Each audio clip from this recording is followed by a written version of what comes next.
O projeto Pensar e Fazer Arte do GEP, Grupo de Estudo e Pesquisa em Interdisciplinaridade, e FAFICLA, Faculdade de Filosofia, Comunicação, Letras e Artes, tem a grata satisfação de receber hoje nos estúdios da TV PUC o professor Dr. Pedro Paulo Teixeira Manos. O professor Pedro Paulo possui graduação em Direito pela Pontifícia Universidade Católica de São Paulo, mestre em Direito do Trabalho pela Universidade de São Paulo em 1983 e doutorado em Direito do Trabalho pela PUC também em 1995. Ministro aposentado do Tribunal Superior do Trabalho, onde atuou de 2007 a 2013. Atualmente é diretor da Faculdade de Direito da PUC, São Paulo, e professor convidado da Escola Superior de Advocacia da Ordem dos Advogados do Brasil, Seção de São Paulo. Tem experiência na área de Direito, com ênfase em Direito do Trabalho, Direito Processual do Trabalho e Direito Processual Civil. Pedro, é um grande prazer recebê-lo em nosso programa. Eu e Ivani Fazenda nos sentimos lisonjeados com sua presença, após termos participado de um grupo de pesquisa, não é? Eu que agradeço a oportunidade e o convite para estar aqui conversando um pouquinho sobre as nossas coisas. Oh, que bom, que bom.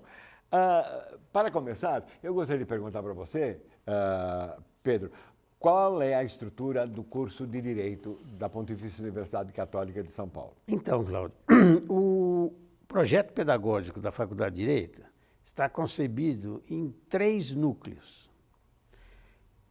O primeiro núcleo é o núcleo básico, em que o aluno ingressa e tem as aulas de filosofia, sociologia, filosofia do direito, lógica e linguagem jurídica, enfim, as matérias fundamentais que ele precisa para, em seguida, iniciar o aprendizado das matérias específicas. De modo que nos 4 primeiros semestres, o aluno tem, fundamentalmente, essas matérias básicas. Que seria o embasamento teórico. Exatamente.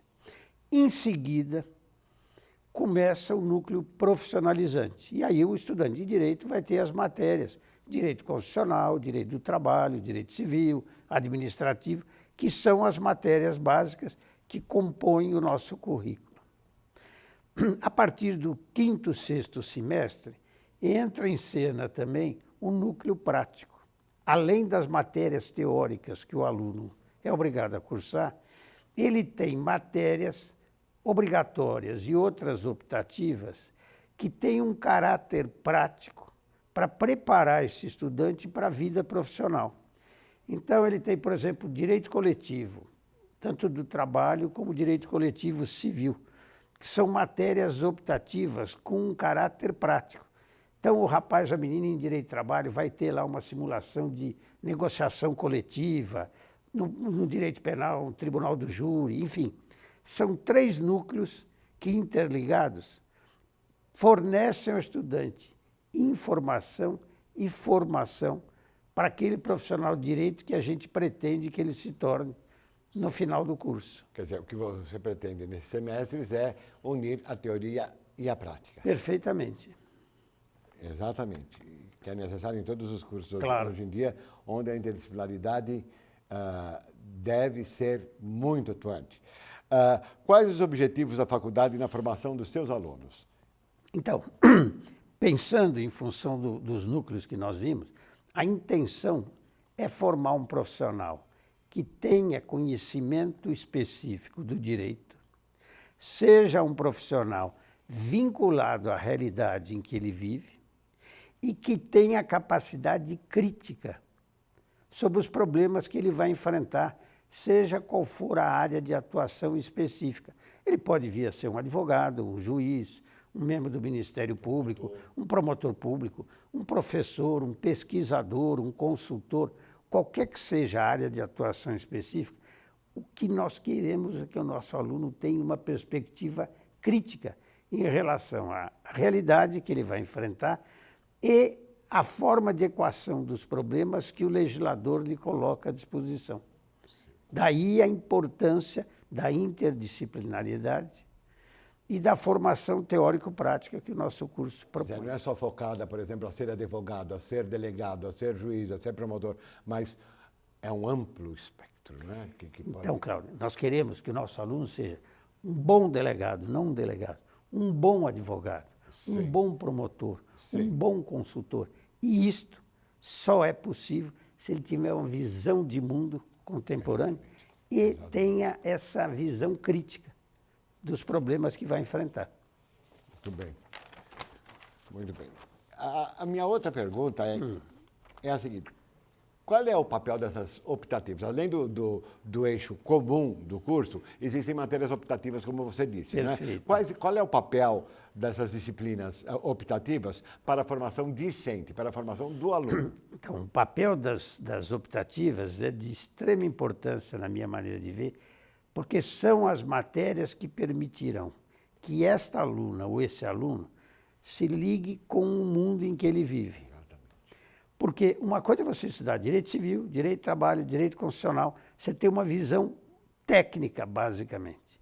Mas quando você tem uma optativa como direito e cinema, quando você tem uma optativa como negociação coletiva, como você tem uma optativa na área internacional, o conflito Israel e árabes, e as propostas que o direito internacional tem para a equação desse problema, essas optativas que vão fazer o nosso aluno perceber que o mundo não é só aquilo que ele estudou. Não é só aquilo, e que o mundo precisa de uma colaboração extrema de cada um de nós para ser o mundo em que a gente gostaria de viver. Não só o mundo lá fora, mas o nosso também. Sim. Porque além das optativas, ele tem um estágio, né? Sim, no escritório modelo, no juizado, que vai vincular esse estudante aos problemas que nós temos na nossa realidade, no centro da cidade, na periferia. Então, as optativas, a meu ver, têm uma importância capital na formação desse aluno. Quer dizer, realmente para um olhar maior, né? Um olhar que transcenda aquela tecnicidade, vamos dizer, aqueles aspectos técnicos de cada disciplina. Quer Perfeito. Dizer, Quer dizer, é uma outra visão de mundo, é aberto. é a forma do aluno pegar o jornal ou pegar a internet e olhar um problema e dizer, isto a minha faculdade tem condições de me auxiliar a melhor compreender e ter um juízo crítico. Entendi. De um problema de consumo, de um problema político. Nós temos como optativa direito eleitoral. Então, num ano como esse, que nós tivemos a eleição, o estudante tem que ter o mínimo de noção, de informação, Claro. de como é que as eleições, o que é esse financiamento público de campanha, o que é a representação no nosso parlamento, por que ela é assim e como é que poderia ser. Isto ele vai ter numa matéria de direito eleitoral. Agora, me permita, nós temos as matérias optativas, mas há uma atuação dos departamentos, do nosso centro acadêmico e da própria direção da faculdade, no sentido de promover palestras extra-classe com esses temas atuais, Excelente. segundo Excelente. aquilo que os alunos querem ver e ouvir. Excelente. É do caos, né? Porque tem que plantar o caos. Do caos, claro. É claro, é claro. Sei. Quando a escola ou um curso apresenta toda a calmaria possível, quando ele está todo organizado e não apresenta problema nenhum, é sinal de doença, não é sinal de sanidade. Ah, com certeza. Claro. Porque para o mundo em que nós vivemos, o curso precisa estar sintonizado com esse Claro. mundo. E o nosso mundo é completamente, né? Vamos dizer assim, as coisas acontecem. Sim. Acontecem momentaneamente. E quais são as soluções, né? É isso. Quer dizer, do ponto de vista jurídico, esse profissional tem que estar preparado para enfrentar esses problemas. Ele tem que ter as ferramentas necessárias para compreender o problema, eventualmente compreender o papel que o cliente dele desempenha ou desempenhou naquele fato e pensar nas providências sobre o aspecto jurídico que ele deverá tomar. Claro. E há relacionamento da faculdade com outros núcleos dentro da Pontifícia Universidade Católica? Nós temos alguns tipos de relacionamento. Temos professores, por exemplo, no núcleo básico, né? Os professores de sociologia, linguagem jurídica, redação, a iniciação à teologia, são professores de outras unidades que vêm à nossa faculdade. Integram a Faculdade de Direito. E aí é formidável, porque cada um de nós tem uma espécie de uma postura de acordo com o vício da sua profissão. Claro. Então, é bom que o aluno de Direito tenha contato com professores da FAFICLA, da Psicologia, da História.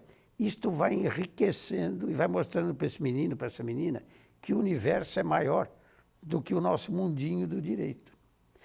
Além disso, nós temos atividades conjuntas, né? Departamentos nossos que promovem atividades com outros departamentos. Além da inter-relação que a faculdade estabelece com outras unidades, outras faculdades de Direito. Com outras faculdades de Direito. Esse ano mesmo nós fizemos um convênio. Começamos com a Faculdade de Direito do Lago São Francisco. Nós, numa segunda-feira, os professores de trabalho da PUC foram dar aula de Direito de Trabalho para os alunos da São Francisco. Na segunda-feira seguinte, os professores da São Francisco vieram dar aula para a nossa faculdade. Essa iniciativa foi muito interessante. Nós temos programado um júri simulado, PUC São Francisco, que vai ser muito interessante.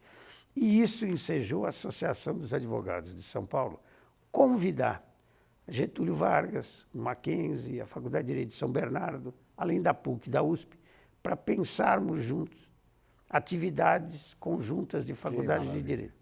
E essa intenção nossa é expandir para as outras faculdades de São Paulo, outros estados. Ótimo, que ótimo. E que trabalho desenvolve o escritório modelo e o juizado especial da faculdade? Duas unidades preciosas e extremamente trabalhosas. O juizado especial é uma iniciativa do Tribunal de Justiça, em convênio com algumas escolas, a nossa, eu diria, a principal, que significa ter um juiz de direito que atua junto à PUC, no nosso escritório modelo, resolvendo conflitos de menor valor econômico. E isto é feito pelo juiz, mas há alunos nossos que são estagiários. O estágio, a partir da reforma curricular que o Conselho Universitário aprovou esse ano, passa a ser obrigatório para todos os alunos. Sim. O aluno vai ver como é que funciona o juizado. O que alguns fazem como estágio em escritórios, em vara, faz-se no juizado especial. O que é interessante, Cláudio, que o afluxo é enorme. Vem gente da cidade toda procurar o juizado especial da PUC porque é eficiente. E o escritório modelo é uma atividade paralela, mas aí muito ampla, porque o escritório modelo, além de ter mais de 5.000 ações que os advogados do nosso escritório acompanham, com os alunos estagiários, 5.000 ações, atende hoje a 30 comunidades da periferia de São Paulo. Que atendimento é esse que se dá? É o atendimento jurídico, principalmente, na área de direito civil, na área de direito penal, aquele atendimento fundamental que o cidadão precisa. Os problemas de desocupação de prédios ocupados que o judiciário entende que devam ser desocupados. Sim. Então, a assessoria que se dá a essa população que de uma hora para outra não tem onde morar. O acompanhamento psicológico de pessoas que revelam maiores problemas nesses processos. Então, nosso escritório tem psicólogo acompanhando.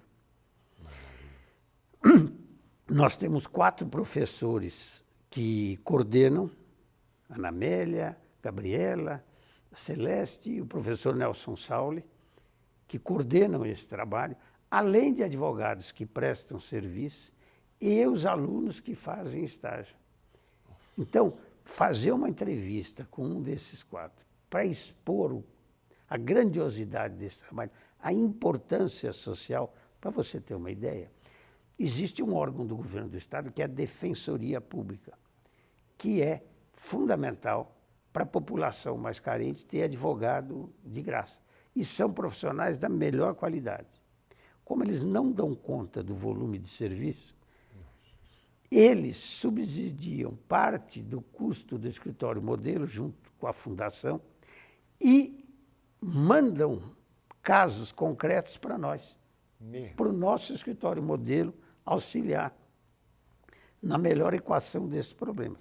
Então, essa experiência do aluno da PUC, do escritório modelo, do juizado, é preciosíssima. Maravilhoso. Eu diria para você, 1 ano no escritório modelo vale mais que 10 anos no escritório particular, em termos de contato real. É, de diversidade, porque deve ter cada uma que... Tem de tudo. Tem de tudo. Desde as coisas que são prazerosas, vai lá, faz um acordo, até aquelas coisas que aparentemente não têm solução, Cabrosas. que cortam o coração do cidadão, que ele acorda de madrugada assustado porque não consegue resolver, e com isso ele vai se preparando para uma profissão que não é tão bonita quanto parece para quem está de fora.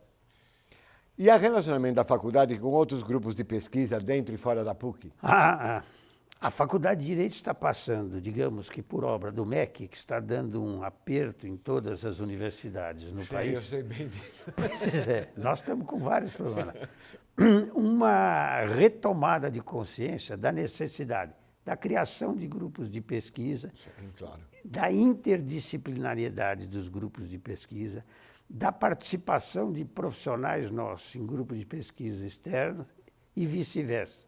E hoje nós temos tido, felizmente, um crescimento na criação de grupos de pesquisa e no desenvolvimento desse trabalho. Quer dizer, a Faculdade de Direito tem um relacionamento muito bom, eu diria, Graças a Deus.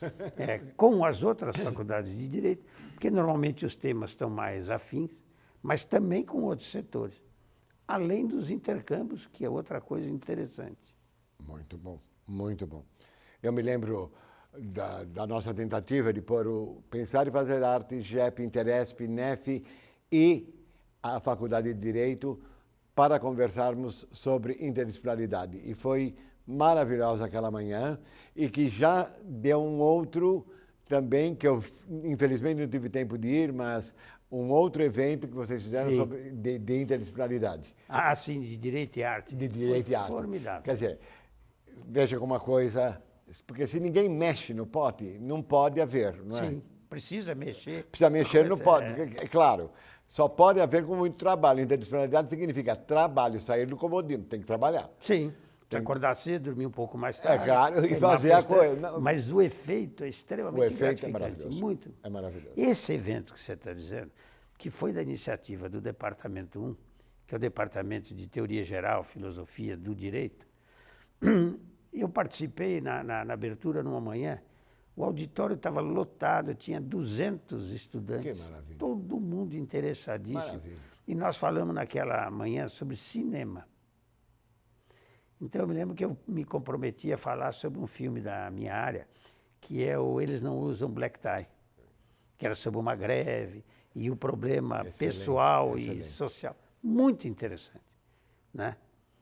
E aí outros 2 professores, um falou sobre uma mulher contra Hitler, foi a professora Mara, o professor Marcelo Aguiar, que é vice-chefe do departamento, falou sobre a vida da Hannah Arendt. Nossa, Quer dizer, aquele pedaço do maravilhoso. documentário, quando ela está acompanhando o processo e que lhe valeu uma série de problemas pessoais e políticos, mas muito interessante. Depois nós tivemos direito em poesia, direito em literatura, Claro, mas formidável. Claro, mas Formidável. é assim, por exemplo, porque se nós não cultivarmos esse lado, nenhuma matéria técnica se sustenta. Com certeza. Porque nós simplesmente deixamos o nosso lado humano. E o lado humano jamais se separa do técnico, isto é... Então, olha, você está falando uma coisa tão interessante. Nós tivemos um evento aqui, que foi o lançamento da revista da faculdade, cujo tema era Direitos Humanos. E nós homenageamos o professor e ex-promotor Hélio Bicudo. E quem veio falar para nós foi o ex-diretor Eduardo Veracruz, ex-diretor da Faculdade de Direito de Lisboa. E o Veracruz falou de um problema que é comum lá e aqui. As faculdades de Direito, com o tempo, passaram a ser faculdades de leis e não de Direito. Quer dizer, o Direito é muito mais do que a lei. Muito mais. E isso O direito é a sociedade. Sim. Claro. E aí, você estava dizendo, agora eu estava lembrando, o que acontece? As faculdades se especializaram no que a gente chama de fonte formal, que é a lei. Nós temos que nos preocupar com a fonte material. A fonte material está no cinema, está na poesia, está na vida, na rua. O profissional precisa lidar com qual é a razão do conflito ter se tornado conflito. A razão é a vida da gente. Quer dizer, ou o estudante de direito entende um pouco da vida, ou ele não vai ser um bom profissional. Claro, porque ele só tem um, e com um só nós não funcionamos, nós precisamos do outro lado. Claro. Claro. Claro. Como nós, por exemplo, eu não existo sem você, não existo sem ele, eu não existo sem os meus amigos, sem os meus alunos. Claro. Quer dizer, eu não, quem sou eu, afinal de contas? Eu sou o vice-treco do subtroço. E sozinho nós não somos. Claro, sozinho eu sou o vice-treco do subtroço. É claro. É claro, vou guardar para quê? O que para mim? Nós somos essencialmente sociais. Sim. E a vida da gente tem sentido, claro, na medida que a gente se relaciona com os outros. Se não, acabou. Se não perde Se não, perde toda a graça. Quer dizer, nossa, aí nós ficaríamos há 20 programas falando, né? Mas é muito interessante. A faculdade, então, envolve-se com temas artísticos, literários, culturais e políticos? Ah, com certeza, com certeza. Não só dentro da classe, né? Com exemplos, com casos concretos. O professor traz uma notícia que está sendo veiculada na imprensa, traz para discutir um aspecto diretamente relacionado com aquela questão, quer dizer, qual é o andamento processual que aquele caso está tendo, sim, como a fundamentação daquele problema. Então, você tem um problema de direito de família. Bom, o juiz decidiu assim. Em classe vai se discutir se a solução do juiz foi ou não foi a melhor. Vai se discutir que tipo de recurso cabe e qual é o conteúdo do recurso para rever essa situação e mais do que isso. Se a lei deveria ou não regular esse problema, como regula. E hoje a sociedade tem uma grande vantagem que todos os temas são veiculados. Sim, completamente abertos. Não é? Então, não há controle. Sim. Né? Não há controle. E esse, por exemplo, um problema ruim que o país está vivendo hoje. Esse problema da Petrobras. Muito bem. Isto tem um conteúdo tão rico para numa faculdade de Direito ser estudado, desde o processo que cada um está sendo submetido, até por que as coisas acontecem assim, do ponto de vista social, do ponto de vista político, do ponto de vista do trabalho. Todos os ramos do direito têm a ver com um problema desse. Então, a faculdade de Direito se envolve. Agora, fora de classe também, ainda porque o direito é uma das faculdades em que os profissionais normalmente têm uma segunda atividade. O cidadão é professor, ele é juiz, ele é advogado, ele é promotor.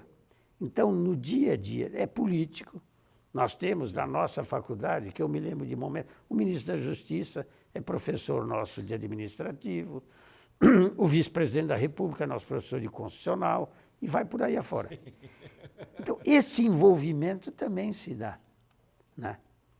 Então, a faculdade vai se envolvendo com os problemas, principalmente quando o nosso ex-professor ou professor toma uma atitude e a gente não concorda muito.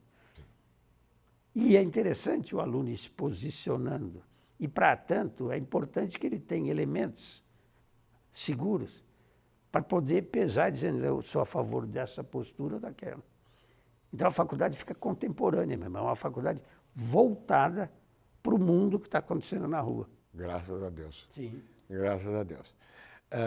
Uma última pergunta, porque o nosso tempo já está acabando. No caso do cinema, como nós estamos discutindo antes, é possível ir além do cinema comercial americano? O que você acha do cinema europeu e do nacional? Tão bem representado pela Mara na Procuradoria-Geral do Estado, onde eu dava aula de didática, que ela deu uma aula sobre o direito do cinema e deu uma aula dentro do JEP espetacular, espetacular, de relacionamento entre lei com os 12 homens e uma sentença. Sim. Mara. Filme formidável. Mara. Eis aí um filme americano de boa qualidade. Sim, porque há o Hollywood de excelente qualidade. Sim. Quer dizer, tirante os meus preconceitos, existe existe muito no cinema norte-americano da melhor qualidade. Agora, Primeiro, a professora Mara Regina é uma das professoras que oferece uma matéria optativa que é Direito e Cinema. Maravilha. Segundo, eu acho o cinema europeu, o cinema latino-americano, o cinema brasileiro, o cinema oriental, riquíssimos. Como fonte de pesquisa. Quer ver um filme formidável para estudar na Faculdade de Direito? Está em cartaz. Relatos Selvagens. Pois eu ainda não vi. Vá ver, vá ver. São 6 histórias do cotidiano, inusitadas, que acontecem no dia a dia de qualquer cidade, São Paulo ou Buenos Aires, e que tem um desenvolvimento muito interessante.